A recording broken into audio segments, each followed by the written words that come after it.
Dios les bendiga, bienvenido a la Biblia en un año, día número 138. Hoy estamos dando comienzo al libro de Josué y vamos a estar considerando los capítulos 1, 2 y 3. Habiendo terminado el libro de Deuteronomio, cual trae al final lo que es llamado el Pentateuco, comenzamos los libros históricos, de los cuales el libro de Josué es el primero. Esto es bueno, ya que Josué no es un carácter totalmente nuevo en el narrativo bíblico.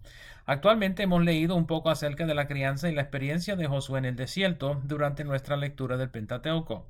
Josué primero aparece en el narrativo bíblico durante el capítulo 17 del libro de Éxodo, durante la guerra con Amalek. Deben recordar que en ese instante es llamado por su nombre original de Oseas. Josué fue uno de los espías quienes entró en la tierra prometida durante el segundo año de Israel en el desierto, en Números capítulo 13. Junto a Caleb, Josué fue uno de los dos quienes dieron reporte positivo de la tierra prometida y quienes mantuvieron la fe de que Jehová les entregaría la tierra. Deben recordar que de su generación solo Josué y Caleb fueron dados entrada a la tierra prometida, indicando que Josué y Caleb son los dos hombres más ancianos de Israel al momento de su entrada a la tierra prometida.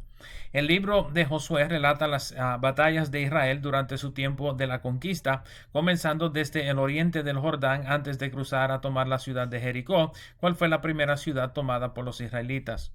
El capítulo 1 comienza con las palabras de Jehová a Josué durante los primeros 9 versos. Jehová comienza su discurso a Josué con el informe de la muerte de Moisés. Siendo que Moisés murió sobre el monte Nebo y que Jehová mismo le dio sepultura secreta en el valle, Josué no hubiera sabido que Moisés ya murió sin el aviso de Dios. Noten que inmediatamente después del anuncio de la muerte de Moisés, Jehová le dice a Josué que se levante y cruce el Jordán. Esto indica que Moisés haya sido el último de la generación del desierto en morir. El resto del discurso reitera instrucciones y promesas acerca de la tierra prometida, incluyendo los límites de la tierra en el verso 4. Noten la promesa de la presencia de Jehová con Josué como estuvo con Moisés. Deben notar la importancia de esta declaración, recordando en Éxodo 33 y 34 la situación de Jehová y Moisés cuando Jehová dijo que enviaría un ángel con Moisés, pero que él mismo no iría con ellos. Esta promesa a Josué era de suma importancia durante el tiempo de la conquista de Israel. Noten las múltiples referencias al esfuerzo de Josué, cual sería necesario para cumplir su comisión. Jehová le exhorta a esforzarse y ser valiente en los versos 6, 7 y 9. Noten entre los versos 7 y 8 la exhortación a seguir la ley según le fue dada a Moisés. Recuerde que Moisés hizo lo propio en asegurar que hubiera acceso a una copia de la ley antes de su muerte. La segunda mitad del capítulo contiene las instrucciones de Josué a los jefes de Israel y una instrucción particular a las tribus de Rubén, Gad y Manasés a cumplir su voto a Moisés.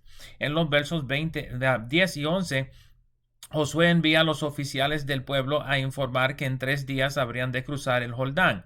Debían preparar comida, indicando que Israel estuviera más preparados para la entrada a la tierra prometida desde el desierto de lo que estuvieron para entrar al desierto desde Egipto. En los versos 12 al 18, Josué se dirige a las tribus de Rubén y Gad y la media tribu de Manasés. Recuerden que estas tribus le hicieron petición a Moisés para poder tomar partes de la tierra de Og de Basán y de Seón como heredad en Números 32. Aunque Moisés les concedió la tierra, le dio instrucciones específicas a Josué de no dejarlos tranquilos en la tierra, al menos que cruzaran los hombres de estas tribus para ayudar a sus hermanos a conquistar la tierra. En estos versos Josué les insta a cumplir su promesa, ya que el pueblo estaba por cruzar el río. Los hombres de Rubén, Gad y Manasés acuerdan en cruzar con Josué siempre y cuando esté Jehová con él. El capítulo 2 contiene la historia de dos espías enviados a Jericó por Josué para espiar la tierra y la ciudad de Jericó. Noten en el primer verso que vinieron a la casa de una ramera llamada Rahab para posar. Esto probablemente porque confiaron de que pudieran comprar su silencio. En el verso 2 se da a entender que los hombres fueron vistos entrando a la casa de Rahab y el rey de Jericó envía a preguntarle a Rahab por los hombres. Aunque no es claro en estos versos por qué Rahab los esconde, el verso 9 indica que sabía que Jehová les entregaría la tierra y que había temor de ellos en toda la tierra. Noten en el verso 5 que Rahab le dice al rey que los hombres salieron al atardecer antes de que cerrara la puerta de la ciudad y que debían enviar hombres tras ellos. El verso 7 indica que enviaron hombres tras los espías. Los versos 9 al 11 describen el temor que le había sobrevenido a los moradores de la tierra a causa de los israelitas. Noten en el verso 10 la referencia al cruce del Mar Rojo, cual había sucedido unos 40 años previos. Sin embargo, luego de la derrota de los reyes Og y Sehón, los pueblos de Canaán vieron motivo de atemorizarse de nuevo. Los versos 12 al 21 describen cómo Rahab intercede por su propia vida y la vida de sus padres y familia. Les pide a los espías que, en respuesta por su misericordia hacia ellos, le preserven la vida a ella y a sus padres cuando tomaren la ciudad. Los espías, posiblemente por temor de sus propias vidas, pero probablemente por la confianza puesta en ellos por Josué, aceptan su propuesta, pero con condiciones. Rahab había de dejar un cordón de grana por la ventana cual habían descendido. Todos los que quisiera Rahab que fueran salvos durante la conquista tendrían que permanecer dentro del hogar de Rahab. Cualquiera que se encontrara fuera de la habitación podría ser víctima de los israelitas. Rahab y los espías llegan a un acuerdo y los espías son juramentados por Rahab. Rahab los envía 3 días al monte hasta que los hombres cuales salieron a buscarlos regresaran de su búsqueda. Noten en el verso 15 que Rahab vivía en el mismo muro de la ciudad. Aparentemente era bastante observadora en cuanto a los negocios de la ciudad. Los versos 22 al 24 indican que los hombres hicieron como Rahab les había indicado y que llegaron a Josué con el reporte de que toda la tierra desmayaba delante de Israel. Debemos notar que Rahab es mencionada en Mateo capítulo 1 y verso 5 en la genealogía de Jesús, siendo la esposa de Salmón de Judá y es la madre de Booz, quien vendría a ser esposo de Ruth. Esto haría a Rahab la bisabuela del rey David. El capítulo 3 contiene la historia del cruce del río Jordán. El río Jordán típicamente es de unos 60 pies de ancho por unos 3 a 10 pies de profundidad. Sin embargo, el verso 15 implica que era la temporada de la siega en la cual el Jordán solía desbordarse y aún lo sigue haciendo hasta el día de hoy. Durante esta temporada el río llega hasta 100 pies de ancho y crece hasta 17 pies de profundo. El cruce del río Jordán a esta temporada del año necesariamente requería un milagro para que todo el pueblo de Israel pudiera pasar. Noten en los primeros 5 versos del capítulo las instrucciones de Josué al pueblo para prepararse para el cruce del río.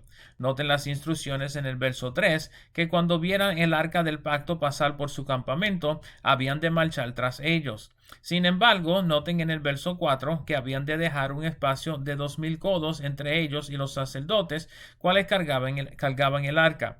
En el verso 5 se les instruye a santificarse. Esto era necesario porque el pueblo había de pasar demasiadamente cerca del arca del pacto y Josué entendía la severidad de la inmundicia frente al arca. El verso 6 incluye las instrucciones de Josué a los sacerdotes. En los versos 7 y 8, Jehová le da instrucciones a Josué en cuanto a lo que pronto habría de hacer. Noten en el verso 8 que el propósito del cruce del río en esta temporada era de comprobarle al pueblo que Jehová estaba con Josué como había estado con Moisés en el cruce del Mar Rojo. Noten las instrucciones que Josué había de darle a los sacerdotes. Al llegar al borde del río, habían de detenerse. Noten la instrucción a tomar un hombre de cada una de las tribus en el verso 12. Aunque este verso parece ser injertado en la historia sin propósito, deben notar que la función de estos hombres será revelada en el siguiente capítulo, cuando el pueblo actualmente cruza el río. El capítulo termina con el cuento de cómo los sacerdotes llegaron a la orilla del río y al descender a las aguas, mientras que sus pies estuvieron bajando al agua, noten que se le mojaron los pies a los sacerdotes en la orilla, las aguas del río se amontonaron hacia el norte, mientras que las aguas al sur se acabaron, de modo que el río se abrió y la tierra se secó bajo los pies del pueblo. Noten en el verso 17 que los sacerdotes quienes aguantaban el arca se quedaron en medio del río sobre tierra seca hasta que todo el pueblo hubiese cruzado el río en seco. Estos han sido los capítulos 1, 2 y 3 del libro de Josué. Espero el video les sea de provecho y nos veremos por esta parte otra vez mañana. Dios les bendiga, Dios les guarde.